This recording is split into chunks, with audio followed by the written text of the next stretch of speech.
Have you ever wondered what someone would say to you if they knew it was their last chance? Not in a movie, not in some romantic novel, but in real life. What would a dying person confess if they only had one letter left to write? Would it be about regret, forgiveness, or something they were too afraid to say while they were alive? Because that's what this is. This story is not just emotional. It's not just sad. It's the kind of story that exposes the silence people carry for years, and the truth that only death dares to speak out loud. And maybe, just maybe, it will feel a little like your story too. This isn't fiction. This isn't scripted. This is a real letter, written by a man who knew he wouldn't wake up the next morning, and the woman who found it too late to answer. It's not just about what was said. It's about what was never said before. You see, sometimes the deepest "I love you" comes too late. Sometimes, the words that could have saved everything are buried beneath years of pride, pain, or fear. And sometimes, you only discover the truth when there's no one left to tell it to. She lived her entire life believing he didn't love her, and he lived his entire life watching her from a distance, hoping she'd understand someday. But he never told her. He never looked her in the eyes and said, "You mattered," not once, until this letter.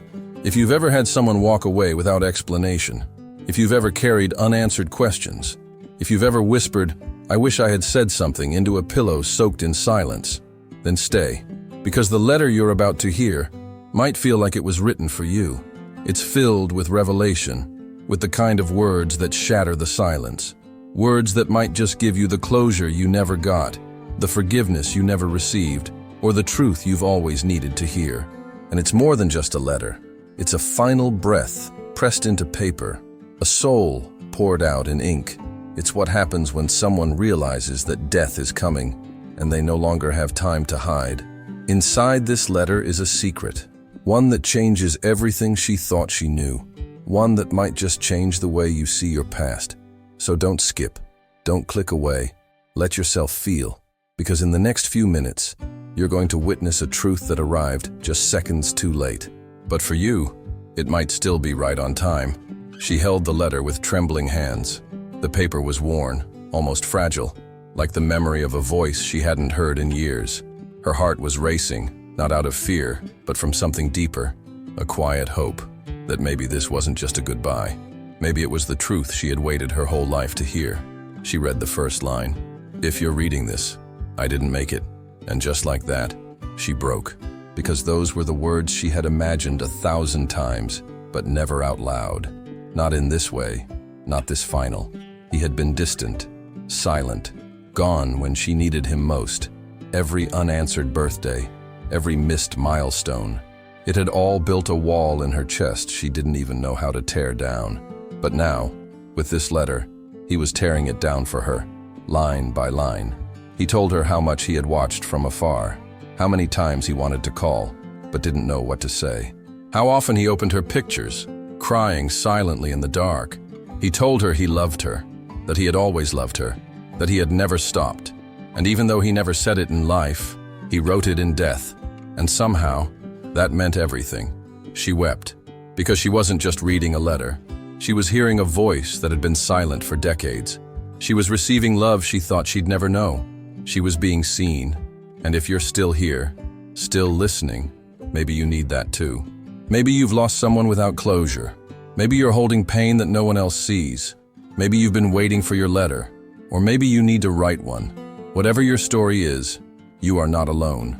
I want to invite you right now to leave a comment with your prayer request. Tell us what's on your heart. Write the name of someone you miss. Write the pain that you've carried in silence. We will read it, and we will pray. This community is a place of healing, not judgment. A place where your silence gets turned into story, your story into hope. And if this touched you, please like this video so the YouTube algorithm knows this message mattered. Subscribe if you believe stories like this deserve to be heard. And most of all, share this with someone who might be carrying a letter because this might be the message they've been waiting. And remember, sometimes the letter arrives too late, but just in time. She stared at the envelope, her fingertips grazing the edges as if afraid it would vanish if she held it too tightly. It wasn't supposed to be hers, not like this, not found alone in a quiet room that still carried the scent of antiseptic and unanswered prayers. The ink was fading, but the weight it carried was unbearable. She sat down slowly, as though her body knew that whatever was inside would undo her from the inside out. She hadn't cried when he passed. She hadn't screamed, hadn't broken anything. She had simply gone quiet, the kind of silence that doesn't scream, but suffocates. And now, this letter, the one marked, "Only if I don't make it," was whispering louder than anything he had ever said in life. The pages shook in her hands, not just from the tremor of her fingers, but from the storm building in her chest. All those years of distance, all those moments where she sat alone on the edge of the bed, wondering why he never called, never visited, never said, "I'm proud of you." She built her identity around the echo of his absence. And now here he was, on paper, trying to say everything he didn't have the courage to say with his voice. The first line read, "If you're reading this, it means I ran out of time to tell you the truth." That was all it took for the walls she had built to begin cracking. Line by line, word by word, he pulled her back through memories she had long tried to bury. The missed birthdays, the nights she cried herself to sleep, thinking she just wasn't enough, the quiet jealousy she felt seeing other girls with their fathers. He had seen it all, through photographs, through secondhand stories, and now he was trying to be present in the only way he had left. "I watched you grow through the gaps of my own failures. I missed everything because I didn't know how to face you. I thought staying away was mercy. I was wrong." She pressed the letter to her chest, as if trying to absorb the years of love that had never been spoken. The room around her didn't change, but something inside her did. A breath she didn't realize she had been holding for decades finally escaped. It wasn't forgiveness, not yet, but it was the beginning of something she never thought possible: understanding, closure, even healing. She read on, heart pounding, tears falling without restraint. "You were never the problem. You were always more than enough. It was me. I wasn't brave enough. I wasn't ready to be your father, and now I won't have the chance to fix it. But I need you to know, I loved you every day. I loved you even when I didn't show it." Those words cut deeper than any silence ever had. Because love, unspoken, feels like rejection. But love, confessed too late, that's the kind of pain that lingers forever. She couldn't stop reading it. She reread that letter again and again, as if trying to etch his words into her soul. She tried to imagine him writing it, alone in that hospital bed, knowing death was just beyond the door. She imagined his hand shaking, his lips pressing together to hold back tears, his heart racing with the fear of running out of time. And somehow, she felt closer to him in that moment than she ever had in life. And maybe, just maybe, that was his final gift. Because some letters aren't meant to fix it. Some are just meant to say the things that should have been said all along. Some are meant to leave you crying in a quiet room, clutching a piece of paper and whispering, "Why didn't you tell me?" If you've ever waited for someone to, I want to ask you of something. Take a moment now. In the comments, write the name of the person you wish had said something before it was too late. Or just write, "I felt this silence too." Your words might be the release someone else is waiting for. And if this story moved you, leave a like. It tells the algorithm that this kind of message matters.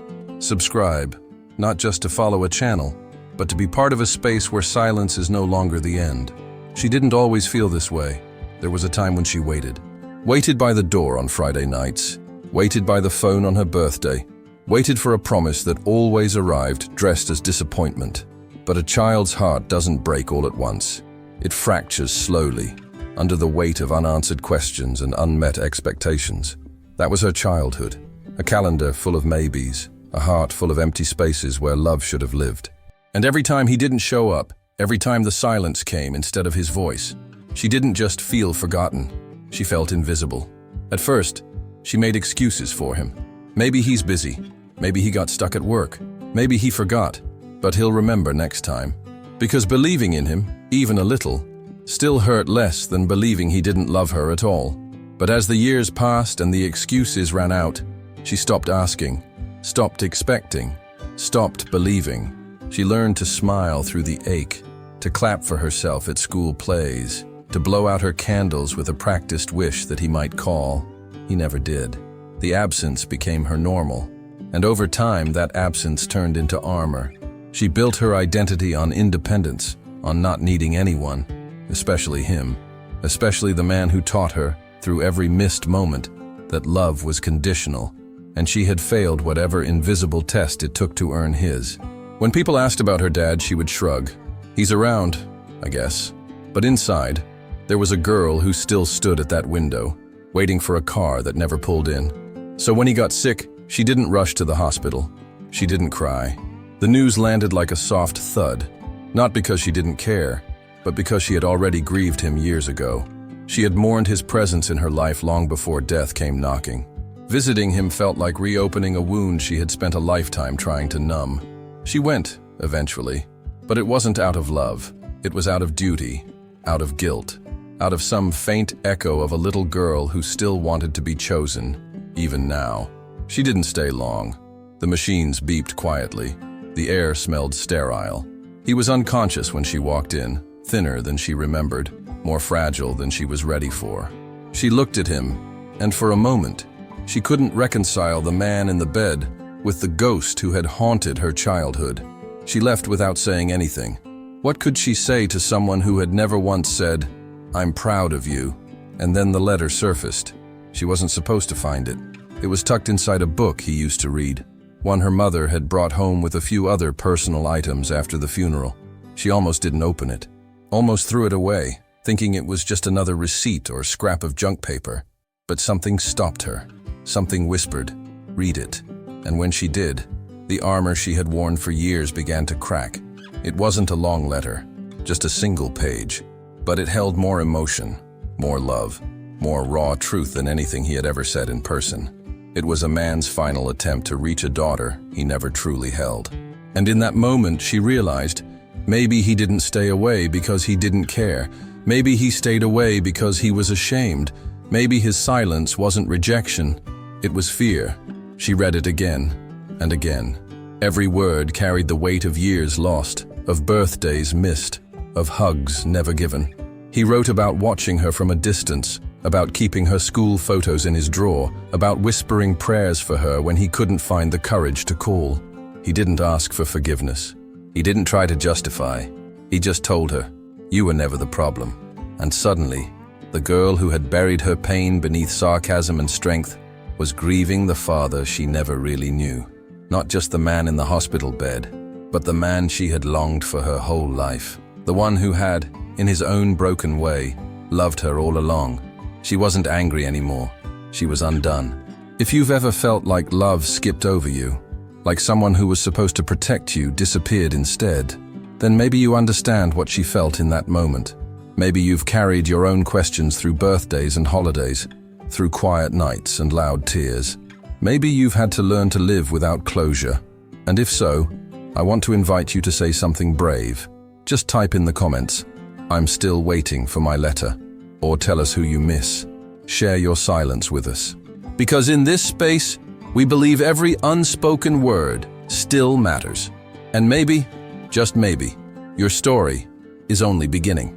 She sat with the letter resting in her lap, hands still, eyes locked on the last line, like it held the power to undo years of silence.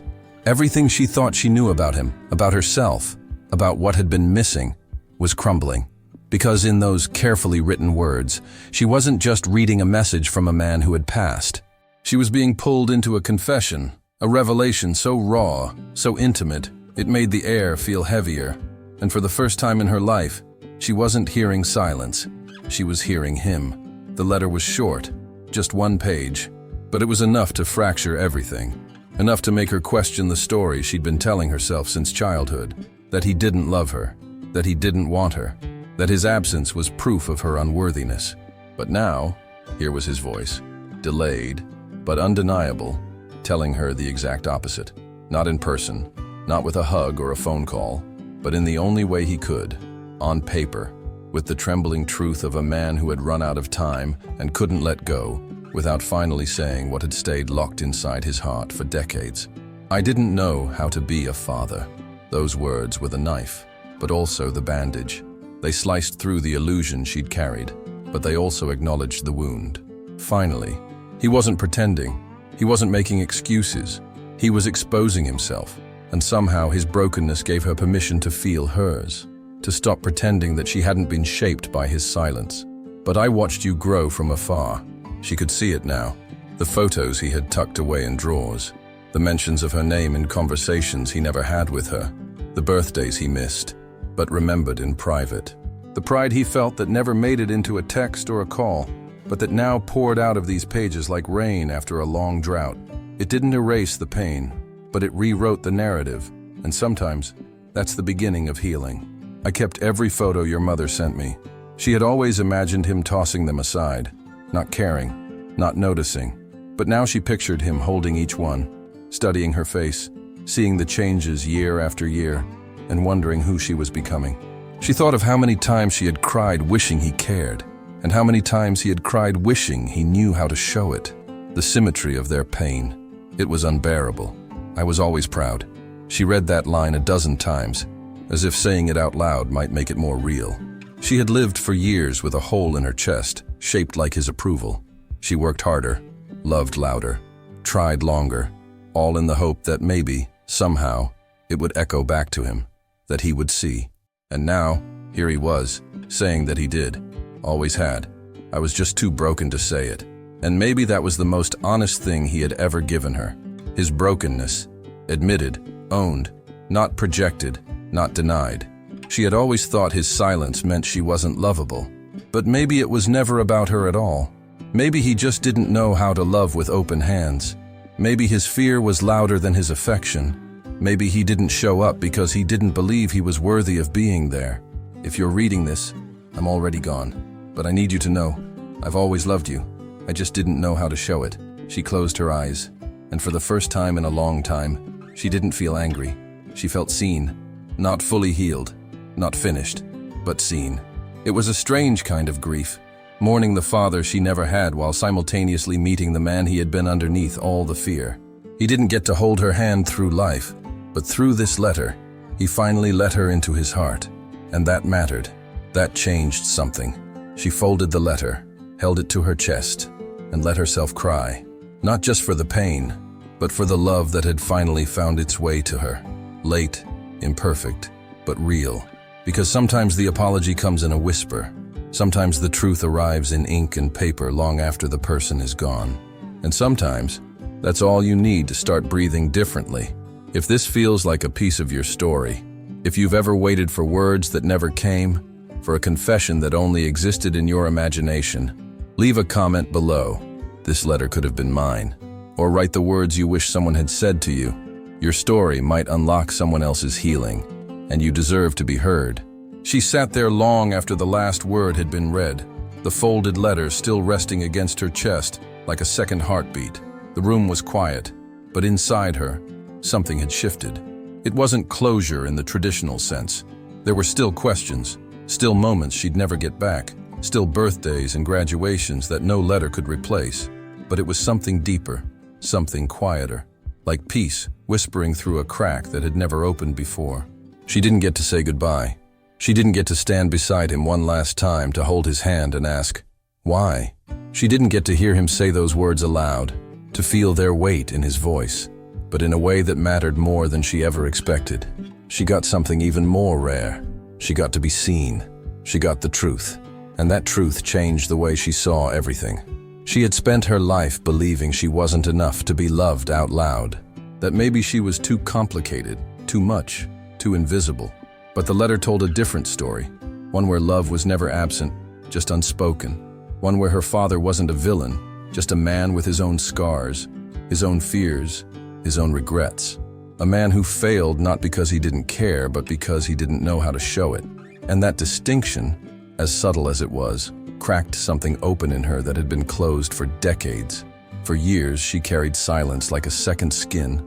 She performed, succeeded, smiled, all while never letting anyone close enough to see the wound underneath. But now, that silence had been broken, and in its place, there was a new sound. Not loud, not dramatic, just real. The soft sound of a soul breathing again. Of a daughter no longer haunted by the question, why wasn't I enough? Because now she knew. She was enough. She had always been enough. This is what Cartas Não Entregues was made for. Not just for stories like hers, but for hearts like yours, for people who are still waiting for answers, still hoping for closure, still carrying letters that were never written, or written and never read, for people who replay old conversations in their minds, imagining different endings, for people who have cried in silence, prayed in secret, and wondered if healing would ever find them. This space, this channel, exists to remind you that you are not alone in that. You see, healing doesn't always come wrapped in a perfect ending. Sometimes it comes in fragments, in unexpected apologies, in memories that stop hurting the same way, in whispered truths that arrive too late to change the past, but just in time to free the heart. And that's why this story isn't just content. It's connection. It's emotional justice for the words that were never said, for the tears that never got seen, for the love that stayed locked away because someone didn't know how to show it. And maybe you're watching this right now because something in you is still waiting too. Maybe there's a name on your heart, a person you lost without the chance to say what needed to be said. Or maybe it's not someone else at all. Maybe it's you. Maybe you've been the one holding back the words, the love, the regret. Maybe you're the one who needs to write a letter, even if you never send it. Here, we believe in that power. The power of letters, of words, of confession. The power of truth spoken too late, but still spoken. Because in a world that rushes past pain, that buries what hurts, that tells us to move on before we've had time to feel, we slow down, we listen, we open the letter. You don't have to carry the silence alone anymore. You don't have to pretend it didn't matter. Your story, your loss, your unanswered questions, they belong here, in this community, in this safe, sacred space where the unsaid is finally given a voice. And maybe this is the start of something for you too. Maybe this is where the healing begins, not with a conclusion, not with a perfect bow, but with acknowledgement, with finally saying, that hurt, that mattered, that still lives in me. And if this touched something deep inside you, if this story echoed something buried in your past, I want to ask you to join this moment, not just as a viewer, but as someone who's ready to open their own letter. Leave a comment. You don't have to say much. Just type, "I'm ready to heal," or write the name of someone you miss, someone you wish had said more or less, someone whose silence still echoes in your chest. Because your voice matters here. Your silence is heard here. And maybe your story is the next one someone else is waiting to hear. Sometimes the most powerful "I love you" isn't spoken in words. It's buried in a silence that echoes louder than any sentence ever could. It lingers in rooms after someone's gone. It hides between the pages of old journals and inside photographs that were never meant to fade. And sometimes it's folded into a letter, written by trembling hands that knew they were running out of time. She thought that one letter would be the end.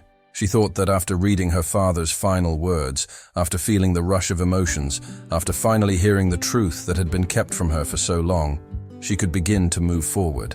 She believed that chapter was closed, even if it still ached. And maybe, in some small way, she felt grateful. Grateful for the healing, even if incomplete. Grateful for the words, even if they came too late. But healing doesn't always come in a straight line, and closure isn't always the final word. A few days later, she returned to the box of personal items her mother had brought from the hospital. Most of it was meaningless. Old clothes, a book with a folded spine, a pair of reading glasses with one arm missing.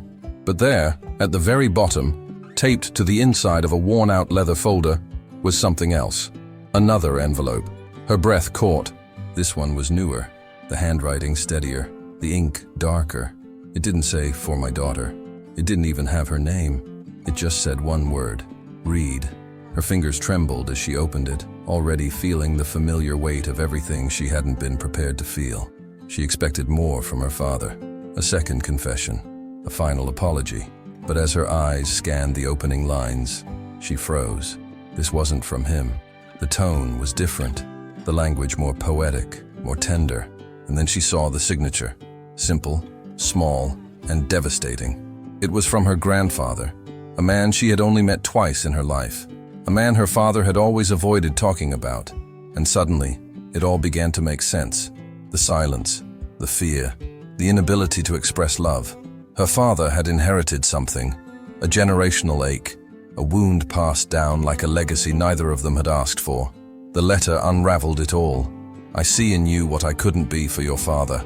I watched him grow distant, not because he lacked love, but because he never received it the way he needed. I know this doesn't make up for the years you lost with him, but maybe it helps you understand why he lost them too. Tears welled up in her eyes, not just for herself now, but for the entire lineage of unspoken pain. 3 generations of men who couldn't say what needed to be said until it was far too late. She wasn't just holding their words, she was holding their ghosts. And in that moment, she realized something she never expected. This wasn't the end of her story.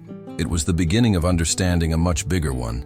Because grief doesn't end when someone dies, and love doesn't end when it's unspoken. It transforms, it passes down, it lingers in bloodlines and between siblings and inside the silence of broken homes. But so does healing, so does hope. What started as one letter was now unfolding into something else entirely. There was something sacred about that discovery, as if she had been chosen to carry not just her pain, but her family's, not as a burden, but as a bridge. Maybe this was why the letter came to her, not to break her, but to release her, not to haunt her, but to invite her into a different future. She folded the second letter carefully, placed it beside the first, and stared at the two of them as if they were sacred scriptures, not because they were perfect, but because they were real, raw, redemptive. And she knew then, without a doubt, she had to keep going, had to keep reading, keep feeling. Keep opening the letters she'd hidden even from herself. Because the truth is, sometimes, what saves us isn't just one confession. It's the chain reaction of finally breaking the silence. You might be here because something in this story felt familiar. Because you too have lived with questions that were never answered. Maybe you've carried the weight of silence from a parent, a sibling, a friend who left before you could make peace. Maybe you've inherited pain that was never yours to begin with. But now it lives in you anyway. And maybe, just maybe, this story reminded you that you're not alone in that. This is why Cartas Não Entregues exists. Not just to tell emotional stories, but to awaken emotional truths. To speak aloud what others couldn't. To give voice to the letters you never received, or the ones you never had the chance to write. This isn't just content. This is memory. This is healing. This is the space where silence ends and the soul begins to speak. And if you've made it this far, if your heart is still holding this story as tightly as she held those letters, I want to ask you something. Will you be part of this? Will you help carry these stories forward? In the comments, write the phrase, "I carry stories too." Let us know who you're thinking about, whose silence you've lived with, what letter you've always wished for, or just write the name of someone you're still missing. Every comment becomes part of this living archive of healing. A chorus of voices who refuse to be quiet anymore. Because just when she thought the story was over, she found another letter. But this one wasn't from her father. It was from someone else who had watched her from a distance, her whole life. And what it revealed? That's the story we'll tell next. And if you're still here, if your heart is still beating a little heavier, if your eyes are still damp, if something deep inside you shifted while you listened, then this isn't just a story anymore. It's personal. It's yours. And that means something. So please, don't leave quietly. If this video stirred something in you, if it made you feel less alone, more seen, more understood, hit the like button. It tells the YouTube algorithm that this kind of story matters, that people like us exist, and that these emotions are worth being seen.